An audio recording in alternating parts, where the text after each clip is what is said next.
There was only one thing that stuck out to me as being wrong about my new apartment room. There were a few bad tiles at the end of the hall which rustled and squeaked every time I stepped on them. Being that I was the new superintendent, I figured I'd just repair them myself instead of getting an outside contractor to do it. I examined the tiles first just to see what I was getting into, and I found out they were completely unsecured from the floor. As soon as I removed the very first tile, I noticed a little door of some kind underneath.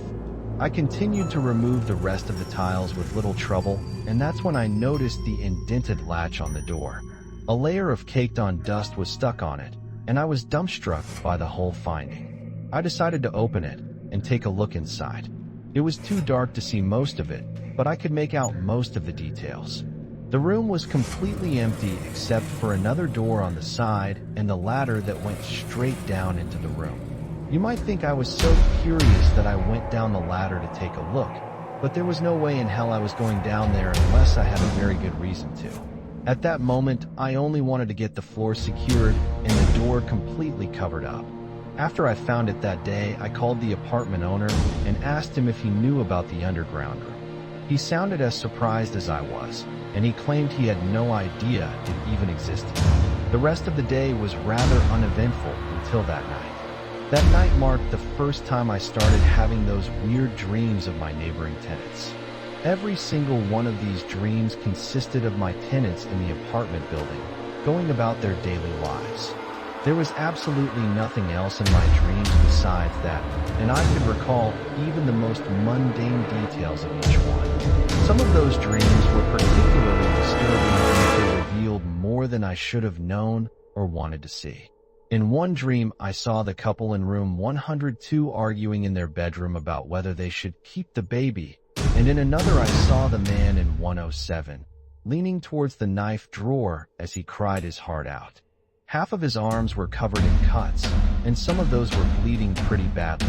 The next few nights became the same routine, and I was having trouble stomaching it. Yet I didn't want to think too much of it. I figured it was probably just a weird coincidence or some bad brain chemistry.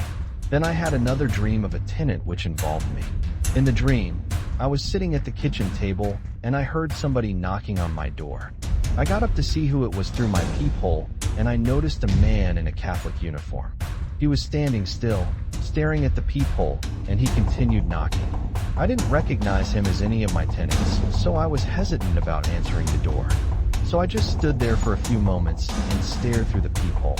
Then I thought about what I was doing, or rather what I wasn't doing, and I realized how stupid it would be for me to not answer the door. I unlocked the door and swung it open, but I woke up right before I saw the man. I thought about that dream throughout the day, and I couldn't help but wonder about the past events. I had not even the slightest idea as to the purpose of the underground rooms underneath my own, nor the cause of the recent dreams I had been having. Later that night, I was sitting in the kitchen eating dinner when I heard somebody knocking on my front door.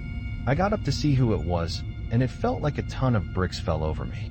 I could hardly stand, and the blood rushed through me. The man standing at my door, whom I could see through the peephole, was the same man as I had seen in my prior dream. It was the man in the Catholic clothing, and I felt just like I did before, but 10 times worse.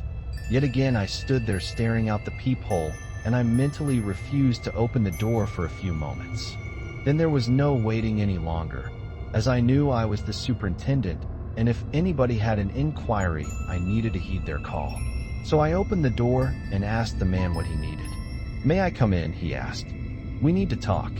I ushered him into my kitchen, and we sat on opposite sides of each other. There was a moment of silence, and then he continued. "You haven't met me yet, but I live in room 109 at the end of the hall. I came here because I know what you've seen in the past few days, and I'd like to offer you a job of sorts." I just stared at him blankly, and I wasn't entirely sure what he was referring to. A tinge of fear struck through me, though, as I recalled the dreams and the underground rooms. I could only imagine where this was going. "What are you talking about?" I asked. He had a slight smile now, and he hadn't moved an inch from when he sat down. His eyes never strayed from my mind, and it was like he was staring through my soul. He leaned in closely towards me and the table before he continued. I know about the rooms underneath your apartment. I also know about those dreams regarding the various tenants, and I can describe one of them to prove it to you. My stomach dropped and my mouth was ajar. I stared at him with wide eyes, just as he stared at me with that slight smile. I started shaking, and I felt the urge to try to run. Something compelled me to stay where I was at, though. So I just sat there and listened. You remember that cutter in room 107, don't you? He was crying and clutching that knife of his. The final realization struck me like a ton of bricks. It was true that he was aware of what had been going on, but I didn't know how he knew. I was worried about his potential involvement and what he might try to do in the future. So you know of everything. How? You're one of us now. You're one with the walls. That's why you can see the other tenants in your dreams, and that's why you're going to do this job for us. I was shaking profusely and sweat beads were forming all over my skin. You're going to mark somebody for us using a special vial. Then we'll take care of that somebody, and in return we'll give you eternal power over the entire apartment. I gulped down some air and shook my head wildly from side to side. Sweat covered my clothes, and that desire of escape came back tenfold. Only this time I was getting the feeling he was far more of a threat than I realized before. So I stayed in that chair, but he got up from his. He returned to the front door, and he was just about to open it when he said something else. In the meantime, we'll prepare the vial, and you can just wait until the moment is ready. Don't try to run, though, or else we'll drown your fucking screams and bury you at the bottom of the walls. He opened the door then and walked out. I was left there as a shambling mess, shaking in my own sweat, and tears falling down my cheeks. I kept mumbling, "No, this can't be real. This can't be real." I stayed there in that room for the rest of the day, and I didn't open the door for anybody. I didn't answer any calls, and I didn't even call the police. How could I? How would they understand what he told me, and what could they even do? I fell asleep later that night, and I had another dream about that man from 107. He was audibly crying, but this time he was lying under the covers in his bedroom. I noticed a pill bottle not too far from his side, and several pills had been spilled out all over the blanket. His cries were getting quieter, and his facial expressions were becoming more lax. Eventually his cries went silent, and his eyes were closed as he lied perfectly still in the bed. Then something else woke me up. It sounded like somebody was calling my name from the living room, and I jolted out of my bed. I stumbled towards the light switch, and I went out into the hall. That's when I saw the man from 109 at the end in the living room. His head and upper body were somehow suspended from the ceiling, and he was upside down. His eyes were looking directly at me, and he continued to call my name. I walked into the living and looked up at the ceiling where the man was hanging from. His whole body beneath the waist was infused with it. It wasn't even clear when his skin ended and the ceiling continued. It was like he was one with it. He had his arm up, and he was holding a small glass vial of red liquid. It wasn't marked, and I had no idea of the contents. I know you saw him try to kill himself with those sleeping pills, but he's still alive.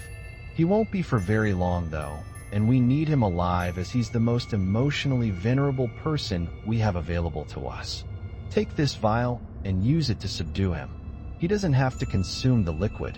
You only need to pour it over him. After that, we'll take care of him. I did the unthinkable then, but I was afraid of the consequences. I took the vial and got prepared to sneak into 107. It was in the early morning hours, and everyone was asleep.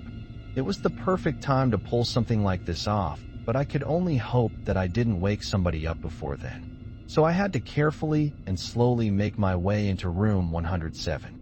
Once inside, everything was so simple. I just walked to the man's bedroom just as carefully as I did before, and he was still in the same position as he was in my dream. Even the sleeping pills were still on the bed. I walked over to his side, and I held the vial in my hand as he stared down at him. When I was ready, I did just as instructed and poured the vial on the man. The entirety of the contents poured over his head and remained as still as before. Then I heard the sound of stretching, and when I turned, I could see those things forming in the ceiling. The first being the man from 107, as he hung upside down with his waist attached to the ceiling, and the rest of them just looked like human faces with their skin infused with the surface. All of their eyes were looking at me, and the man from 109 began speaking to me. "You've prepared the offering to the labyrinth, and now we'll finish it." I didn't turn back around or stay to see what would happen. I just ran back to my room and hoped to God nobody would ever know. I had to hope that I would never have to face damnation for what I had done. I returned to my own bed, but I didn't fall asleep again. I stayed in that bed for what must have been an hour, or perhaps two. That's when the screams started, and it only took me a few moments before realizing they came from those secret rooms underneath my floor. Written by Gabe Seldry. Content is available under CC by SA.